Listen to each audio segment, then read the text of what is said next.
apa kabar Anda? Kembali berjumpa dengan saya, Heris Gunarif, dari Forum News Network. Sepanjang hari Jumat kemarin sampai hari Sabtu ini, gosip seputar penunjukan Mahfud MD sebagai Mendagri ad interim paling hangat diberitakan baik di media maupun apalagi di media sosial. Ini nggak karu-karuan infonya, berkembang simpang siur. Saya akan mengajak Anda mendiskusikan soal ini dengan Bung Rocky Gerung. Nih, kenapa jadi ramai sekali nih Bung Rocky ya soal penunjukan Menteri Mahfud MD sebagai Menteri ad interim, Mendagri ad interim? Ya, saya perhatikan bahwa orang ingin tahu sebetulnya apa di belakang hiruk pikuk atau ketidakjelasan ini. Jadi itu menunjukkan bahwa birokrasi itu udah dipolitisir. Artinya politik ada di belakang birokrasi. Hal yang secara administratif biasa, soal surat, ad interim, yang mungkin sekali memang diperlukan karena ada kebutuhan untuk keresmian surat menyurat. Tapi orang anggap bahwa ya kalau soal keresmian apa urgensinya tuh kalau cuma pergi sebentar, kalau kan bisa saling telepon segala macam. Jadi di belakang ini semua semacam apa yang biasa disebut kremlinologi itu. Jadi kasakusuk di kremlinologi kita tahu itu dulu istilah yang dipakai untuk membaca between the line politik di dalam istana Kremlin, karena surat menyurat Partai Komunis kadang-kadang mesti dibaca secara hati-hati oleh analis Barat. Ya, itu karena itu ada kode-kode yang Soviet dulu ya, zaman Soviet ya. Ya. Yes, era Soviet. Sekarang itu berlaku bukan di Kremlin tapi berlaku di istana negara tuh. Jadi seolah-olah di istana itu ada dua arus yang betul-betul letterlek, artinya arus yang pers bisa percaya dan arus yang pers nggak percaya. Sehingga pers harus berupaya baca between the line itu. Apa sebetulnya soal ini? Itu yang menyebabkan dia sampai sekarang orang masih bicarakan.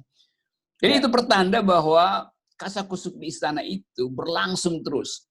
Dan kasakusuk itu artinya politisasi, nggak ada soal lain. Apalagi nama Tito itu karena dianggap Tito punya potensi untuk power building. Mahfud MD juga masuk di dalam urusan itu karena juga dianggap ya Mahfud adalah orang yang kehadirannya semacam dipaksakan di kabinet karena ada janji-janji politik yang lalu, dan lalu orang hubungkan lagi bahwa Pak Mahfud ingin tahu secara persis apa dia berkuasa apa enggak, kan itu yang orang mau tahu kan. Jadi permainan ini sebetulnya adalah imbas dari kremlinologi sebelum pilpres itu, pada waktu sebelum kabinet dibentuk. Jadi itulah yang terjadi. Ya, kalau memang betul seperti yang disampaikan, ingin dikesankan oleh pemerintah bahwa ini hanya soal administrasi biasa gitu, mengapa kemudian muncul kelihatannya terkesan mereka panik gitu ya? Bagaimana kemudian staf khusus Menteri Dalam Negeri menyalahkan sekjen dan sebagainya, mengapa surat itu sampai bocor dan sebagainya? Ini kan menambah seru nih spekulasi-spekulasi, rumor maupun gosipnya kan? Kan mestinya dalam keadaan gosip begini, mesti ada satu otoritas yang putuskan aja di tingkat. Ya mestinya presiden bilang, ya udah saya tahu isunya, itu berhenti itu. Tapi ini kan yang ngomong ini sekretaris Kemendagri, terus mungkin sendiri konferensi pers diam-diam. Jadi saluran bawah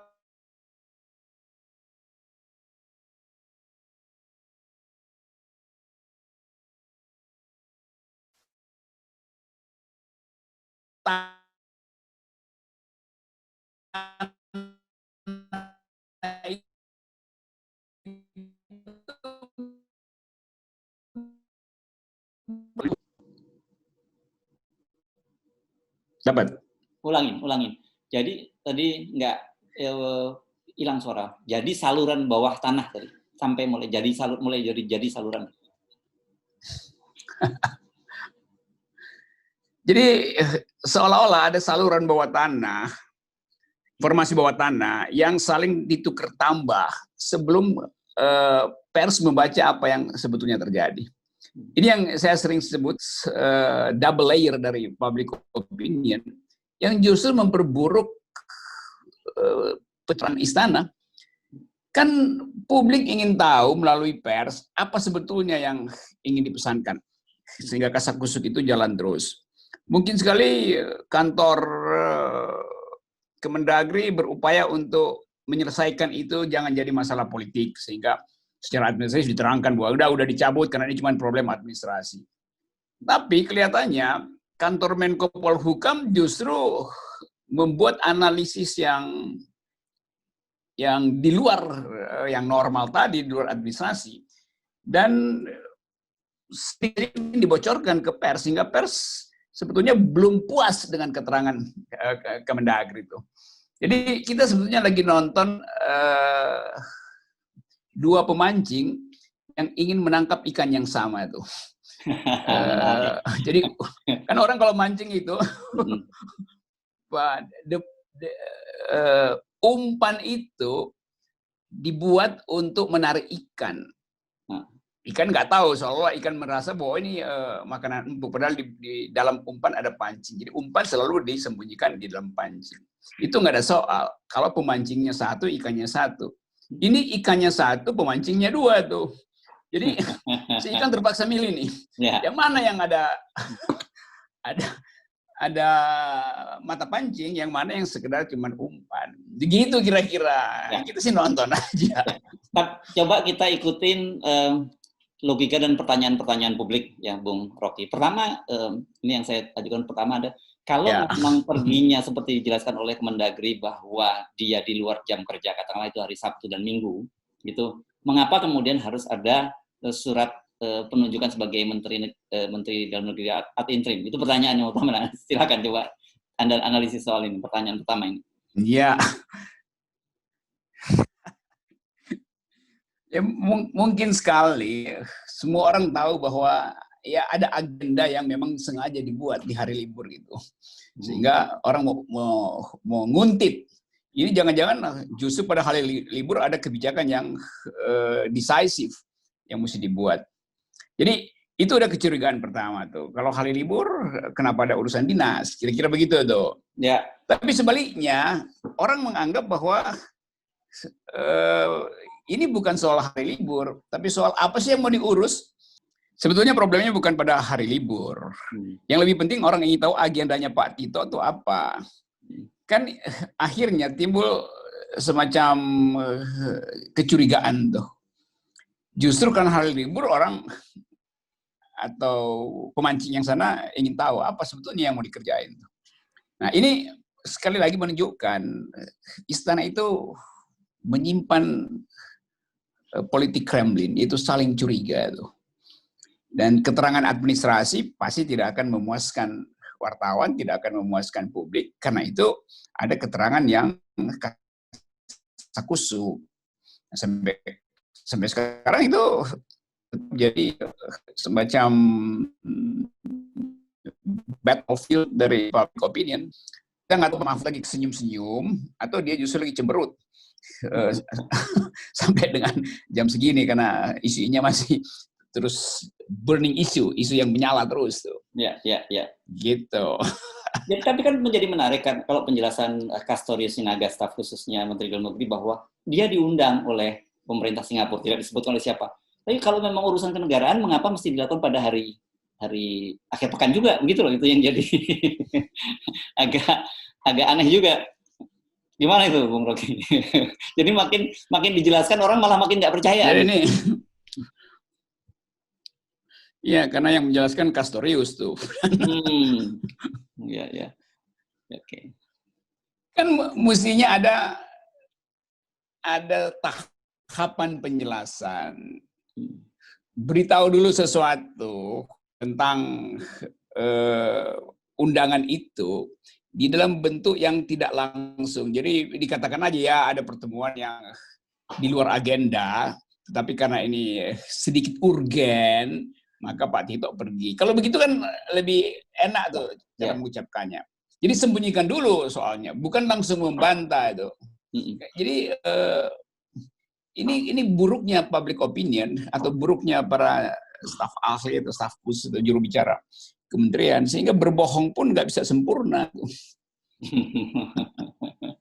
Oke, karena ini lucu, memang agak menarik. Satu, pertanyaan orang tadi, mengapa kalau urusan kenegaraan pada hari libur. Kedua, kalau betul seperti dikatakan oleh Kasto bahwa ada 3 urusan setidaknya yang akan diurus Pak Tito di Singapura. Satu, soal kerjasama penanggulangan COVID. Kedua, soal keamanan regional. Ketiga, kemudian soal investasi. Nah, ini 3 bidang ini kan nggak ada urusannya dengan Menteri Dalam Negeri, dan selama ini soal COVID juga bukan urusannya Menteri Dalam Negeri kan gitu. Jadi wajar kalau kemudian orang, ini bener dong bro kalau ngasih penjelasan gitu kira-kira. Kan kita lihat dia pre-ex sebelum ini bahwa kita punya potensi untuk maneuvering dalam semua isu, karena dia Menteri Dalam Negeri, dia tahu data COVID, dia tahu tentang pangan politik pilkada di daerah-daerah tuh. Jadi kumpulan pengetahuan orang tentang Tito menimbulkan kecurigaan tambahan kenapa Tito pergi pada hari libur, apa yang mau dilakukan di situ tuh. Nah, Tito itu secara organisatoris ada di bawah pengamatan Pak Mahfud kan. Itu hierarkinya begitu, tapi itu hierarki administrasi. Tentu saja Pak Tito sebagai menteri teknis hanya melapor untuk hal-hal yang sifatnya laporan administratif. Dia tetap melapor pada presiden dalam soal penugasan resmi pekerjaannya tuh. Jadi karena tiga titik sumber informasi, apakah presiden memang menugaskan Pak Tito? Apakah Menteri Polhukam memperoleh informasi administratif tentang kepergian itu? Apakah Menteri Polhukam juga diberitahu oleh Presiden, atau Menteri Polhukam tahu Tito pergi lalu melapor pada Presiden? Jadi ini yang betul-betul kremlinologi. Ada arus bawah yang kita nggak tahu arahnya kemana. Tiba-tiba semua juru bicara membuat blunder terus karena nggak mau diselesaikan secara satu kalimat. Ya kalau gampangnya konferensi pers saja sama-sama ngasih tahu supaya publik berhenti dengan spekulasi itu. Tapi nggak mungkin itu diambil karena masing-masing lagi mancing. Jadi ini soalnya kan nggak bisa pindah danau untuk mancing kan, atau pindah laut kan, di kapal sama dan alat pancingnya sama. Saya merasa gembira aja sebetulnya karena ujungnya kan pasti akan atau disamarkan ujungnya, atau nanti dianggap oke, kita sama-sama tahu ya. Nanti akan ada peristiwa baru mungkin nanti malam yang akan menutupi lagi kekacauan koordinasi informasi di dalam kabinet. Itu saya cuma mau mengamati soal itu tuh sambil menduga-duga. Ya, karena ini apa ada WA-WAan khusus antara Tito dan Mahfud. Iya. Karena ini sudah menyangkut negara lain. Kan ini biasanya nanti pasti akan apalagi kalau ini memang ada sesuatu di balik itu, wartawan-wartawan asing yang pangkal di Singapura mungkin akan dalam waktu sekejap akan memberikan informasi apakah betul memang ada pertemuan semacam itu. Kalau sampai tidak betul itu kan juga menimbulkan skandal baru gitu. Kita bisa duga-duga, Bung Rocky. Nanti beberapa jam lagi itu akan ada berita kan di Asia Times misalnya, atau apa namanya, Straits Times Asia, atau South ya apa namanya, South China Morning Post segala macam tuh. Ya. Tapi saya tetap ingin balik pada satu keadaan yang orang makin curiga bahwa memang nggak ada koordinasi, bahwa memang ada saling rebut-merebut pengaruh tuh, bahwa memang presiden tidak bisa lagi mengendalikan keadaan, tidak bisa mengatur pembagian tugas. Jadi itu yang terjadi. Jadi kita rumuskan aja secara gampang bahwa keadaan di istana itu betul-betul tanpa koordinasi, dan semua menteri berupaya untuk ambil keuntungan dari keadaan inkoordinasi ini. Untuk apa? Ya untuk gain politik, karena semua tahu bahwa dalam 1 minggu ke depan pasti akan ada pemburukan. Sinyal yang diucapkan oleh Sri Mulyani terus-menerus dianggap sebagai bahaya ekonomi. Pencitraan buruk dari Pertamina terus membuat masyarakat gelisah terhadap keadaan. Jadi semua ini sebenarnya menandakan, memberi sinyal bahwa di gorong-gorong itu ada perebutan pengaruh. Di gorong-gorong, nah yang terbaca di atas gorong-gorong itu adalah kenikmatan spekulasi pers. Oke, nah, tapi mengapa kemudian masyarakat menjadi seperti Anda tadi juga menyatakan jadi tertarik, bahkan gitu saya menangkap itu menjadi persoalan yang sangat ramai diperbincangkan. Mengapa sih soal-soal begini begitu menarik perhatian publik? Karena publik ingin secara langsung lihat dua menteri itu berkelahi sebetulnya kan. Itu jadi semacam kenikmatan. Menunggu ada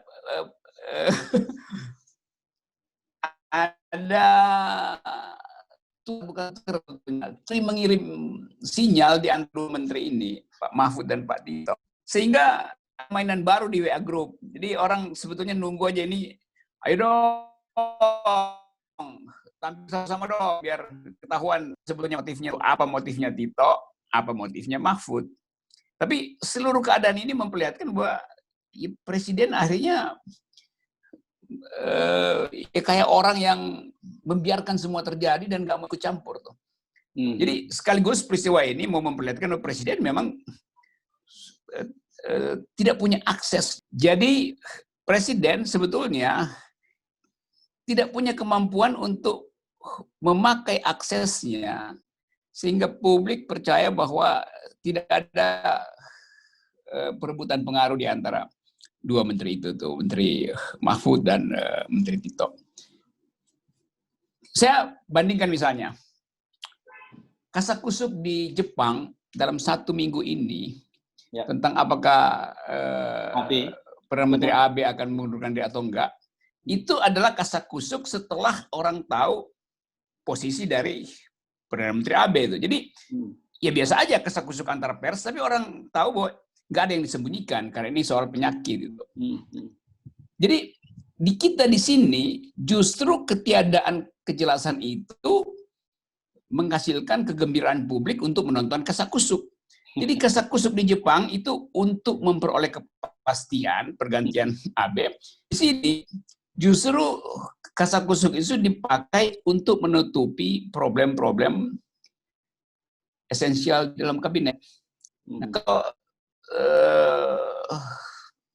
Perdana Menteri Abe berhenti ini, ada orang yang tidak mampu secara otak, secara akal, tapi nggak mau mundur kan.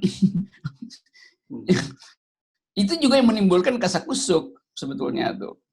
Jadi sekali lagi manajemen informasi politik istana itu memburuk karena tidak ada keterus-terangan. Kalau AB jelas dokter periksa Anda punya problem dalam intestin, dalam sistem pencernaan, maka Anda sebaiknya mengundurkan diri itu. Kira-kira begitu kan, AB bertanya apa saya mundur apa enggak, terus saya terangkan bahwa ya sakitnya tuh serius, sebaiknya mundur. Dulu saya terangkan bahwa di dalam kabinet itu mulai terjadi politik saling amputasi itu. Entah dalam upaya untuk memastikan kedekatan dengan presiden, atau dalam upaya menghalangi orang lain mendekati presiden. Jadi, publik akhirnya mengambil kesimpulan bahwa persaingan opini publik di antara dua menteri, dalam kasus ini Tito dan Mahfud, itu adalah upaya untuk memastikan bahwa ruang kedekatan dengan presiden harus eksklusif dimiliki oleh seorang menteri dan yang lain tidak boleh terlalu dekat. Demikian sebaliknya, yang lain menganggap bahwa harus dihalangi kedekatan dengan presiden agar supaya perhitungan politik jangka panjang ke depan itu mulai ditentukan sejak sekarang. Jadi opsi-opsi itu yang menimbulkan ketidakjujuran di dalam membuat informasi. Itu khas politik kasakusuk ala Kremlin di zaman perang dingin dulu tuh. Oke. Jadi bagi publik sekarang sebaiknya apa yang harus menyikapinya, Bung Rocky?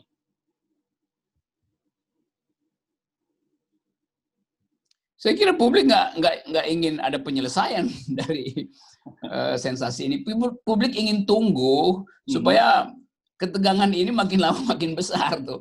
Kan aneh kan, publik sebetulnya nggak bisa lagi dibilang ya udahlah jangan dipersoalkan lagi, ini hanya cuma soal teknis administrasi. Tapi bagi publik, ayo lagi terus ngomong, minta lagi supaya. Jadi publik ingin supaya pers mempraktekkan politik konfrontasi atau mengadu domba sebetulnya keadaan ini di antara dua pemain politik. Nah, sekali lagi kesimpulan saya adalah bahwa di dalam sistem yang teratur, dalam birokrasi yang Weberian, nggak ada politisasi itu. Jadi yang menteri bekerja berdasarkan tupoksi, nggak akan diganggu oleh menteri yang lain, dan aparatnya juga nggak akan saling membocorkan surat menyurat antara mereka tuh. Jadi kalau ada membocorkan surat menyurat, artinya dua menteri ini memang sedang bermain politik. Dan itu langsung atau tidak, disuruh atau tidak, aparatnya bekerja untuk mempengaruhi opini publik. Sebetulnya menyalahgunakan kekuasaan atau menyalahgunakan waktu luang, apalagi kalau menyalahgunakan waktu luang. Dan menteri yang ini ingin seolah-olah memperbaiki supaya dapat poin baru dari presiden. Kira-kira begitu kan? Karena dua-duanya takut melapor pada presiden. Jadi melalui jaringan gorong-gorong, dua pihak berupaya memberitahu presiden, yang sana lagi berbuat sesuatu loh, bocorin ya, yang sana balik lagi. Enggak begitu. Itu sebetulnya yang terjadi. Publik lebih suka menonton apa yang ada di belakang layar. Baik. Itu kasakusuk. Ya. Kalau gitu kita tunggu saja dan kita tonton saja bagaimana perkembangan selanjutnya, Bung Rocky ya. Ya, perkembangan yang bagian kasakusuk aja, itu yang paling menarik itu. Semua yang obscene selalu menarik itu. Ya, baik. Di belakang layar jauh lebih menarik daripada yang tampil di depan layar. Baik, terima kasih, Bung Rocky. Yo, oke.